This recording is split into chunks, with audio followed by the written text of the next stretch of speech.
Also increased 61.1% for commercial.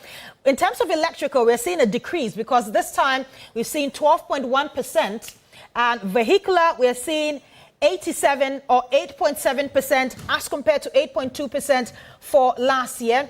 In terms of other fires, it still stands at 5.6%. Institutional fires have reduced for this year, being 3.3% as compared to 4.1% in terms of 2024. And for industrial, we're seeing a little increase, being 0.4%. And so these are the graphics and the statistics we've brought to you as regards to the number of fires that were recorded in terms of deaths as well as increases. Ghana's 24-hour economy policy is set to revolutionize the nation's growth trajectory, but are government agencies truly embracing the change? In the following report, my colleague Judith Brown has been finding out. In the thick of the night, long after the sun has set, a new economy begins. One that allows workers to earn their keep, even while many others sleep. The 24-hour economy policy seeks to boost Ghana's economic growth by encouraging round-the-clock activities and services.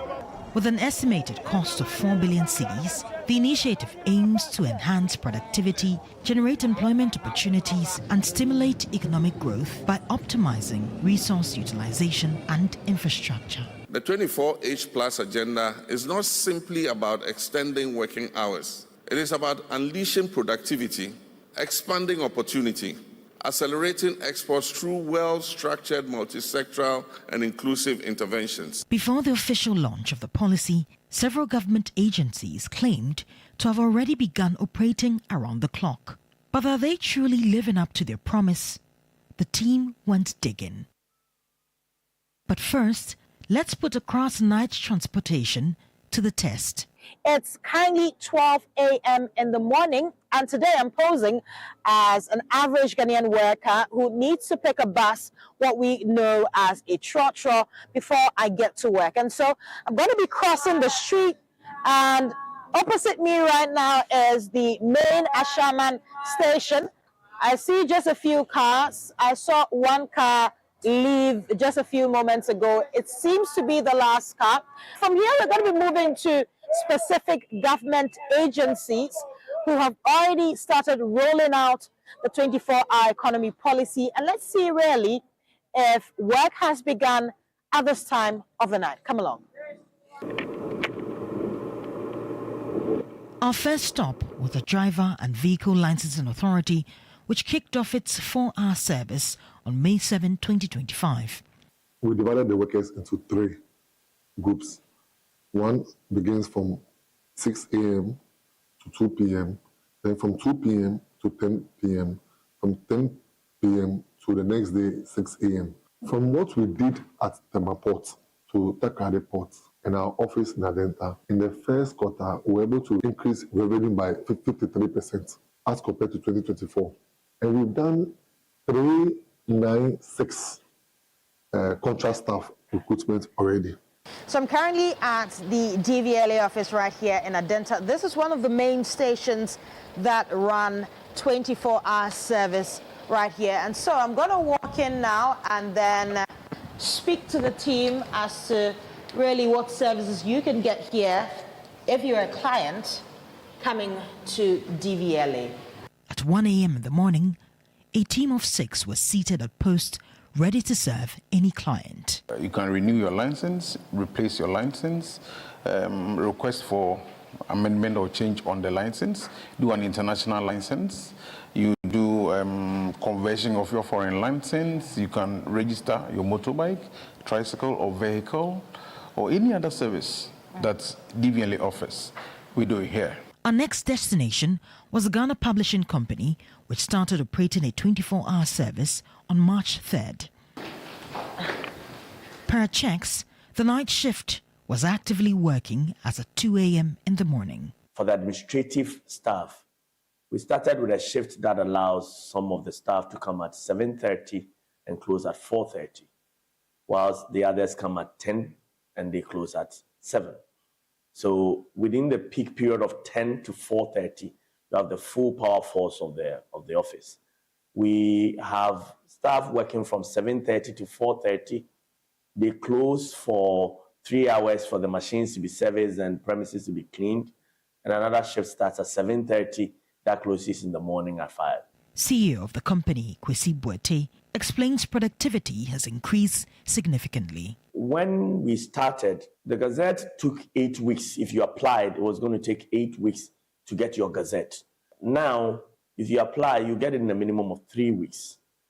We had a premium service that took 7 days to get it. Now we reduced that time to 3 days. I dare say that the records show that we are actually even more efficient in terms of production at night than during the day. Our next report takes a closer look at the Ghana Ports and Harbours Authority, where operations continue 24 hours a day, driving productivity and economic growth. We'll take you live to the heart of the action. Judith Brown, TV3 News. Now, another news, tensions flared at the Okaishi market when officers believed to be from the Accra Metropolitan Assembly attempted to evict some traders from the pavement to make way for the installation of container stores. But the market women are raising alarm over what they describe as a deceptive and unfair decongestion exercise carried out by the AMA and the Ghana Police Service. Well, according to the affected traders, they were recently forced off the pavements as part of the AMA's efforts to decongest the Central Business District. A boundary line was drawn to prevent hawkers and petty traders from operating along pedestrian walkways in what the AMA said was to ensure safety and improve accessibility. However, the market women say the action has left them confused and frustrated while they are forced to vacate the pavements and have their wares confiscated during the exercise. New structures, mainly containers, are now being mounted in very small spaces where they were evicted from.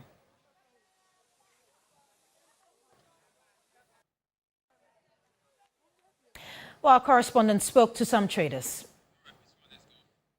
It's very, very painful, and I don't know why they are doing this.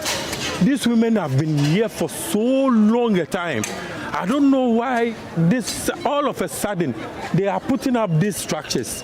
Where are these people going from here? Have they already prepared a place for them? Are they relocating them, or are they sacking them to put up these structures? Once they are bringing people on board, these people too are same human, just like those coming in. So what's the plan? What's the next step for those sellers, the yam sellers? What's the next step?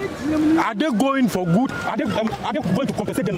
What are the plans from the government to these sellers? They also have family. They also take care of their families. They have children. They have families to take care of. You are sacking them. You are getting rid of them.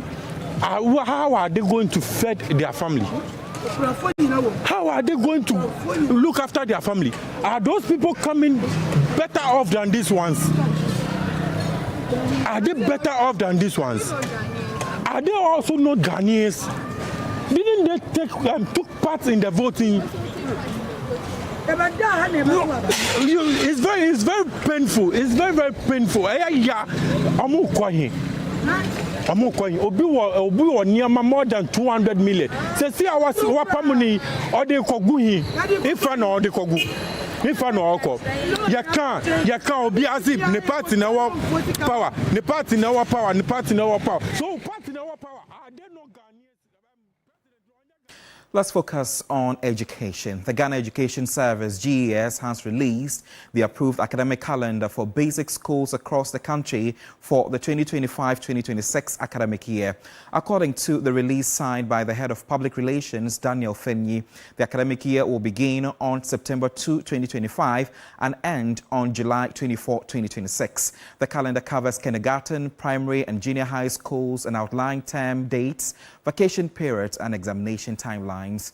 The Basic Education Certificate Examination, which is the BECE, has been scheduled to take place from May 4 to May 11, 2026. The statement also expressed gratitude to school heads, teachers, parents, and students, and other dedicated efforts in ensuring that there's success in the 2024-2025 academic year, which ends on July 24, 2025.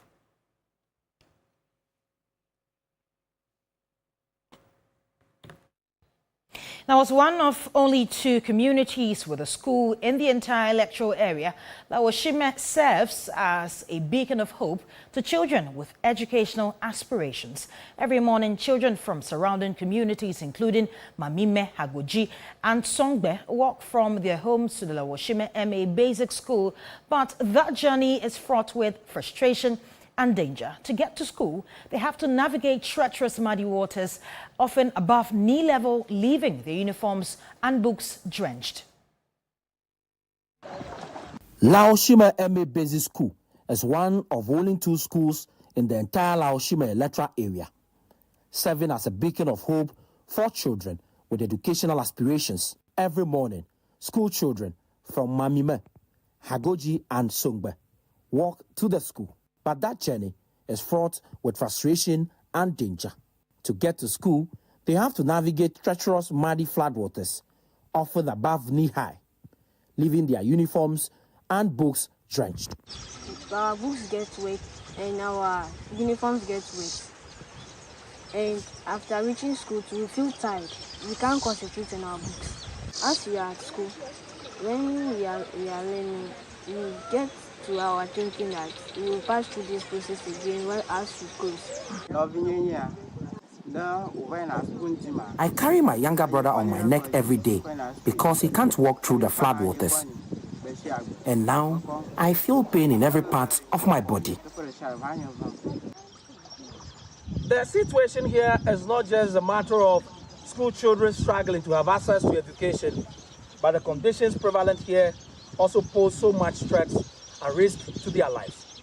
School authorities are telling me that in the mornings and particularly after school, they would have to position themselves at strategic points to ensure that they do not fall and drown, because some part of this water is as deep as 5 feet, and that can be so dangerous to children of this age. In the mornings like this, we have to come down here and ensure that the children will help them to cross. Otherwise, something might happen to them if we don't come. At times, it makes them get to the school lately. Even myself, at times I have to get home lately, take bath, and then come and continue with the school activities.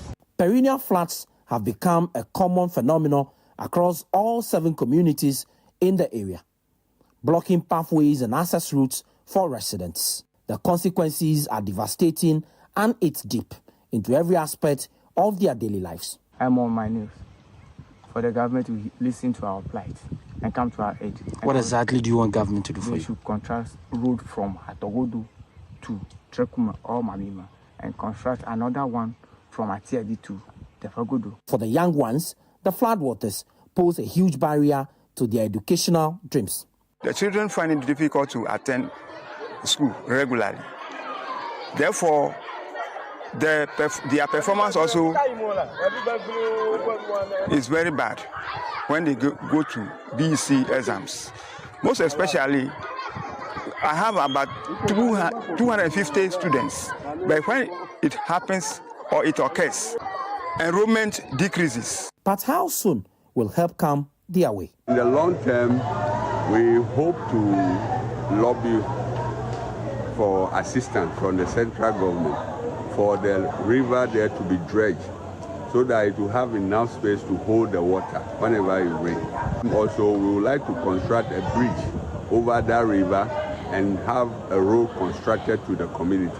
The struggles these children go through in accessing formal education is a clear manifestation of what most children in rural Ghana go through, creating a huge gap in achieving improved learning outcomes and meeting key targets of the Sustainable Development Goal 4. Faisal Abdul Idrisu, TV3 News.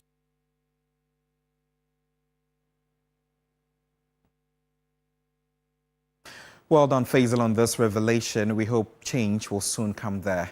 In 2020, Ghana lost over $195 million due to flooding. Speaking to TV3, Minister of State for Climate Change and Sustainability, Isifu Seidu, attributed the situation to climate change. That's more. Climate change remains one of the greatest threats to global development and a major obstacle to ending poverty. In Ghana, the impact of climate change poses a serious risk to national development and calls for sustained, proactive measures along with adequate funding to implement effective interventions. While Ghana has a national climate change policy designed to guide development processes, there is still a need for budgetary support, particularly to implement gender-responsive climate change initiatives and interventions. Speaking to TV3, Minister of State for Climate Change and Sustainability, Isifu Seidu, reiterated that Ghana continues to suffer financial losses due to climate change. He called on African countries to speak with one voice in demanding climate change debt relief mechanism from developed nations. According to the World Bank Country Climate Report, Ghana in 2020 lost $195 million 1 year. Okay, and it is estimated that if something is not done about this, in 2050 we are going to lose close to $550 million a year. So, and that is due to drought and floods and all those things. That is the effect of the perennial flooding that we have and the drought. But we need to champion, have one common voice, and put that in our negotiations.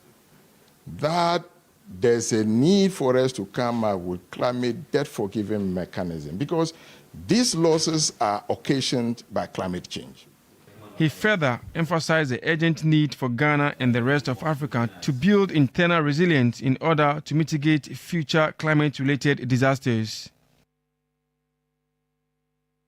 Now, the Upper East Regional Minister, Donatus Akamugri Atanga, has assured farmers of government's commitment to addressing the challenges facing the irrigation company of Upper Region with the aim of boosting food crop production. Speaking during a visit to the Tono irrigation scheme, the minister said efforts are underway to attract investor support to revitalize the company's operations. The Upper East Regional correspondent Castro Senela was there and filed this report. Since its establishment in 1975, the irrigation company of Upper Region has played a key role in boosting food crop production through the Tono and Via irrigation schemes. With 2,490,000 hectares of land and a present farmer population of 4,000, the Tono irrigation scheme alone produces an impressive 20,000 metric tons of rice each year, along with thousands of tons of vegetables for both local markets and export.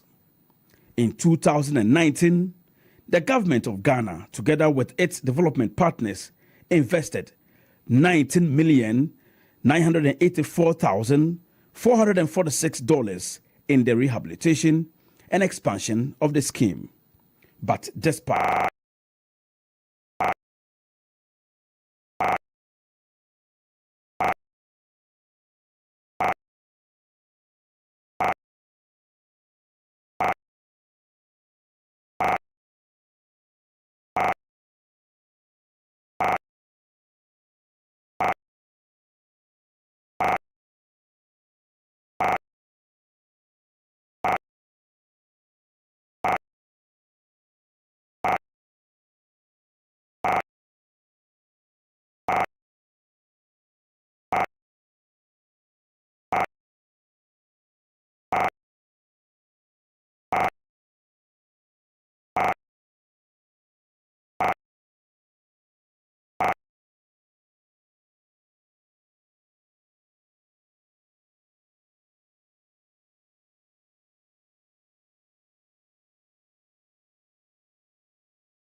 Reporting from the Takoradi Market Circle, from the heart of the Upper West Regional Capital. From the heart of the Ashanti Kingdom. Reporting from Sunyani.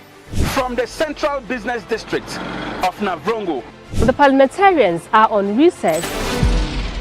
This is where it all unfolds. The moments that potentially alters the course of our nation and the world. These are the individuals we recognize, the voices we amplify, who appears on screen and who contributes behind the scenes. With professionalism at our core, we bring you news you can trust. Impact journalism that makes a difference. This illustrates how diverse perspectives enhance our strength and reinforces our mission. This is 3 News. Leaders in breaking news, exclusive interviews, facts and analysis on TV, radio, online and digital. 3 News, first in news.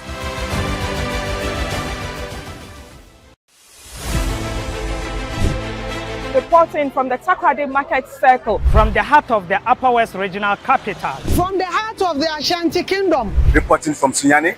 From the Central Business District of Navrongo. The parliamentarians are on recess. This is where it all unfolds. The moments that potentially alters the course of our nation and the world. These are the individuals we recognize, the voices we amplify, who appears on screen and who contributes behind the scenes. With professionalism at our core, we bring you news you can trust. Impact journalism that makes a difference. This illustrates how diverse perspectives enhance our strength and reinforces our mission. This is 3 News.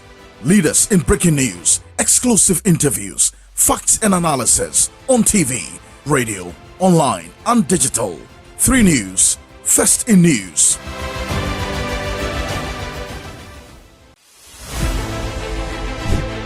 Reporting from the Takoradi Market Circle, from the heart of the Upper West Regional Capital. From the heart of the Ashanti Kingdom. Reporting from Sunyani. From the Central Business District of Navrongo. The parliamentarians are on recess. This is where it all unfolds. The moments that potentially alters the course of our nation and the world. These are the individuals we recognize, the voices we amplify, who appears on screen and who contributes behind the scenes. With professionalism at our core, we bring you news you can trust. Impact journalism that makes a difference. This illustrates how diverse perspectives enhance our strength and reinforces our mission. This is 3 News. Leaders in breaking news, exclusive interviews, facts and analysis on TV, radio, online and digital. 3 News, first in news.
transformation agenda.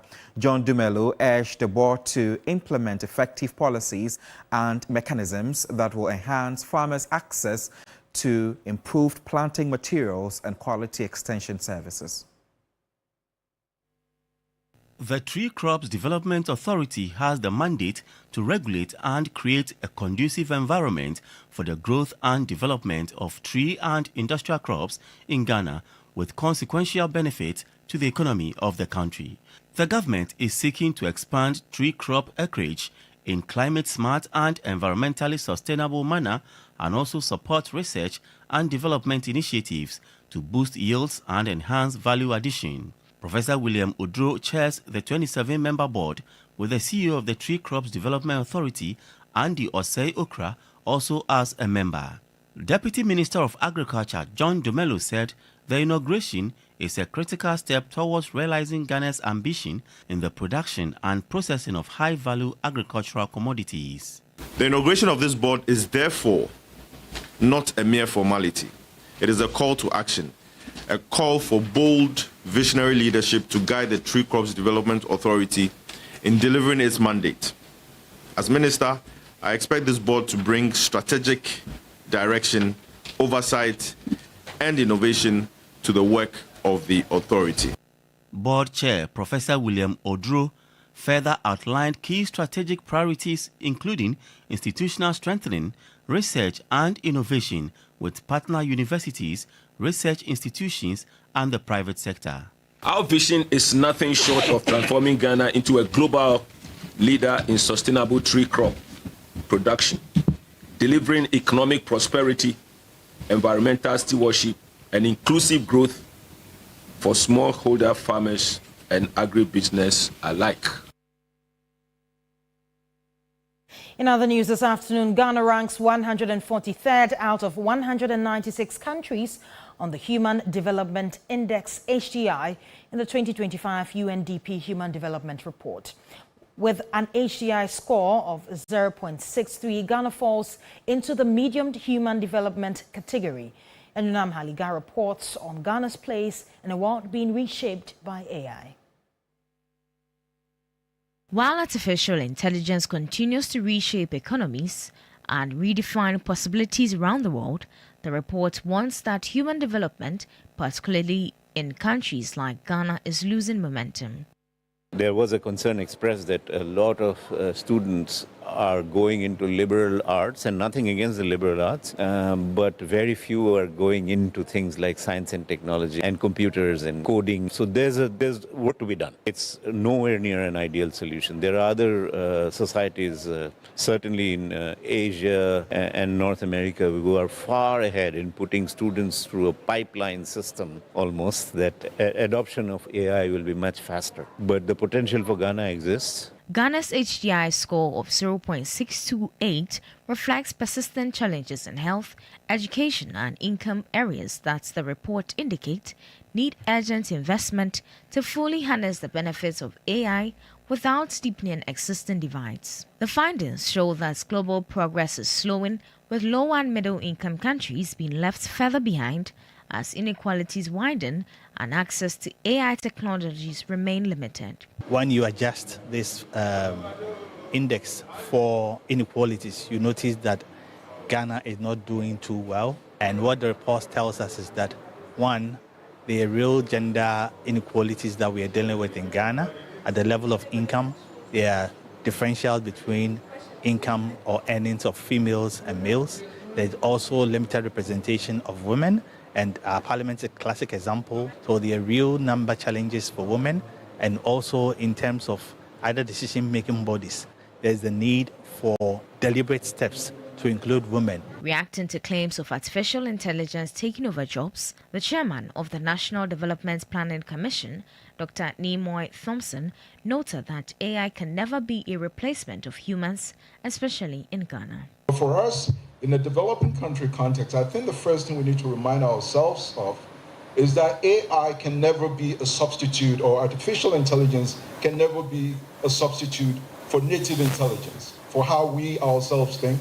The kinds of policy choices we make are ultimately based on us as individuals. And for Ghana in particular, it is very relevant. For Ghana, the report serves as both a reality check and a call to action to invest more in human development and digital readiness so that AI becomes a tool for inclusion, not inequality. The director of the Institute of Statistical Social and Economic Research, Professor Peter Korte, has emphasized that African countries, including Ghana, can only achieve sustainable development by investing in research-driven policy implementation. He argued that meaningful economic transformation remains elusive without evidence-based programs. According to Professor Korte, governments often face resistance from citizens when projects are rolled out without proper needs assessment or data-driven planning. He noted that effective public engagement and rigorous research are essential for successful policy execution. The challenge we face is sometimes policymakers want the information and they need it today. They are very impatient. Oftentimes they ignore the importance of research, importance of data, go ahead. And then when it fails, you see there is policy reversal, for instance. E-levy is a typical case. Speaking at a press conference ahead of the Evidence in Action 2025 conference, the ISA director urged government to prioritize research by allocating more funding to support the sector. The other challenge we face with policy uptake is also to do with who funds the research. Most often the policymakers want the research, are not prepared to fund. Look at our budget statement and tell me which budget line says research.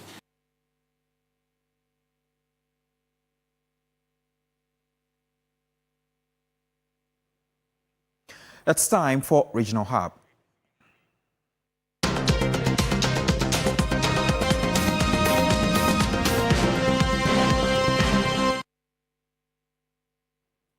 Welcome back. We now head to Kintampo in the Bono East region where there are growing tensions over a chieftaincy dispute. This has sparked urgent calls for residents for immediate government intervention. They say the situation is threatening their safety and disrupting economic activities. Belinda Tete is our regional correspondent and he's joining me live. Belinda, how is the chieftaincy dispute affecting daily life and economic activity in Kintampo? Right, so we know Kintampo is a predominantly farming community. And day in, day out, when residents are to go out to their various farms or to their various workplaces, they are worried or they express anxiety with the fact that this growing chieftaincy dispute is affecting their security. And some also express the fact that when they are even about to step out of their houses, they question whether how the day will go, in the fact that maybe you just go out and you go and meet a fight, and the fact that the teeming youth are supporting these chieftaincy disputes is quite a worry. And it's equally affecting their economic life because they have one of the biggest markets in Kintampo where all the foodstuffs come from. But then, due to the teeming conflict in the area, now the market is losing its credibility. The rate at which people come in, buy stuff, and also go out is reducing. And there is actually a worry for the youth who seem to to question their future because should this continue, they foresee a more bigger chaos that will befall Kintampo. So then they are calling on government intervention. They are equally calling on national security to step in and calm down the growing chaos in the area. Right. What has been the response so far from local and regional authorities? Right. So I have spoken to the FCE for Kintampo North, who tells me that he has referred the matter to RECSEC, that is the Regional Security Council. So the matter is currently before RECSEC, and he's waiting for response from the RECSEC. And he has also told me that RECSEC has set a date to call the two chiefs involved in these chaos and find out what their reason for the continuous conflict is, and then they can step in and solve the matter. But he also used the medium to also question the youth who are involved in this chaos to calm down and serve as a caution to them that should they continue in this act and the law finds or they find their way or the law catches up with them, he will not come in to save anybody. So he wants everybody to rally behind him in terms of unity and peace so they can bring the needed development to Kintampo.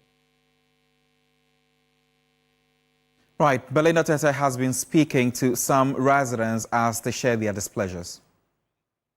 Those fighting around, they are disturbing with the youth who are coming up now.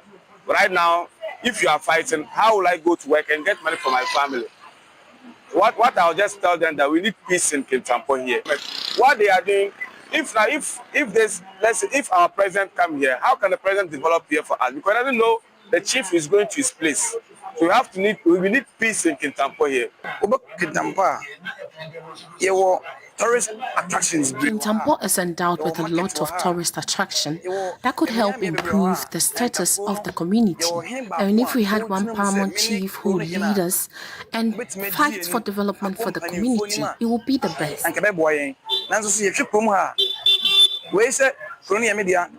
But because of chieftaincy disputes, our development is lacking. Even if you come to our market, we have one of the biggest markets where people come from all and sundry to buy stuff from here. But you can see the state of our community. We are underdeveloped. Kintampo has always enjoyed the 24-hour economy. It is one of the cities in this country that doesn't sleep.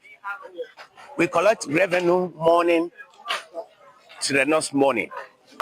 With chieftaincy disputes, people get scary even to loiter around in the evenings and in the night. And so people who have things to sell would think twice before they loiter out into the night. That is loss of revenue to Kintampo. We have a market that is being disrupted every now and then. And so marketeers are not able to come to the market and proceed with their economic activities as they should. These are some of the things that affect our economy. Belinda Tete is our Bono East regional correspondent, bringing us to speed with some chieftaincy disputes in Kintampo. Really unfortunate, I would say, Judith. Absolutely. And so we're wrapping up the bulletin now, and we know that we're going to have hot issues today at 2 p.m. Absolutely. At this time, Kemni Amano would be interviewing Cardinal Texan, and so be ready for that very interesting interview. We're going to wrap up the bulletin now. My name is Judith Brown. I've been doing this with. My name is Godwin Asidiba. It's been a pleasure coming your way, and we will see you next week. Definitely. Bye-bye. Bye.